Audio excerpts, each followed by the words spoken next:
Ashii daawwii addatti malee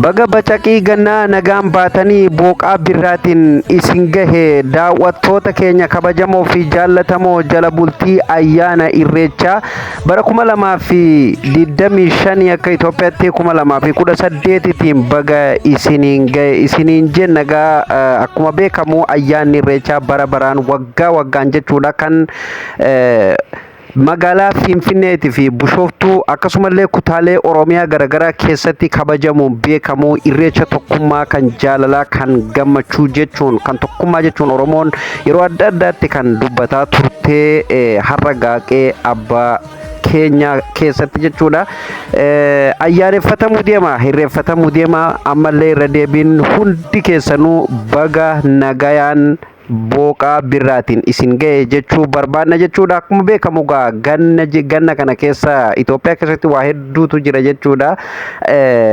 Inni beekama yeroo gannaa kana namni roobnillee bacaqii gannaa akkas gaa amma abaaboon abaabee asheenni asheetee aalaan gahe baaqilaan gahe habaaboon habaabee birraan bari'e jechuudha. Walumaa galatti baga booqaa birraatiin isin gahe isiniin jechuu barbaanna jechuudha. Artistoonni gameeyyiin irratti argaman kanneen akka Galaanaa Gaaromsaa akkasumallee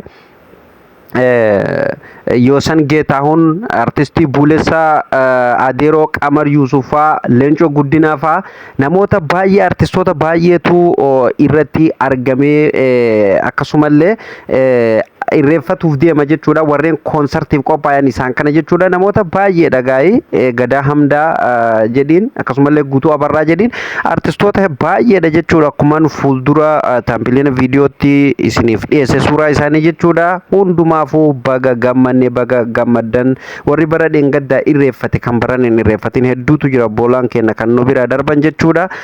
Kanaafuu galata rabbiif haa ta'u baga waggaa isin naannesse isiniin jechuu barbaada. Daawwattoota Oromaan kabajamoo fi jaallatamoo egaa akkuma beekamu Shinooyyee fi Gobbeen qeerroo fi qarreen hawa manguddooleen haala kanaan jechuudha gadaa isaaniitiin aadaa fi safuun kan guutame jechuudha. Duudhaa isaanii ganamatti deebi'anii magaalaa Finfinnee keessatti handhuura Oromiyaa handhuura Oromoon itti awwaalamte kan teessuma Afrikaa taate jechuudha. Magaalaa guddittii Itoophiyaa yookaan teessuma Afrikaa kan taate Finfinnee keessatti haala kanaan qe'ee abbaa isaanii irratti gadaa isaanii duraan kan bade kan hatame gadaa ofii deebifatanii haala kanaan yeroo shubbisan baay'ee namatti tola jechuudha. Kana irratti mootummaan galateeffatamuu qaba jechuudha. Akka ayyaanni irreechaa bifa seera qabeessa ta'een jechuudha magaalaa Finfinnee keessatti irreeffatamuu mootummaan murteessee jira. Eegdotallee bifa ajaa'ibaatiin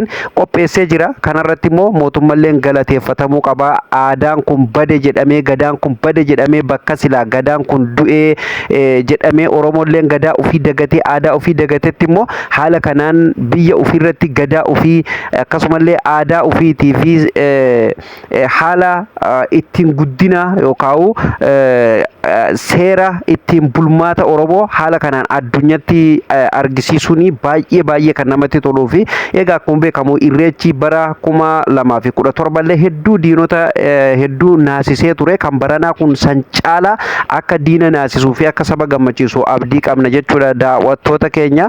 Kanaafuu irreecha tokkummaa kan jaalalaa kan gammachuu kan biyyi keenyalleen ittiin beekamtuu fi biyya nagaa itti nuuf taatu rabbi nuuf haa godhu jechuu barbaanna hundumti keessaniyyuu.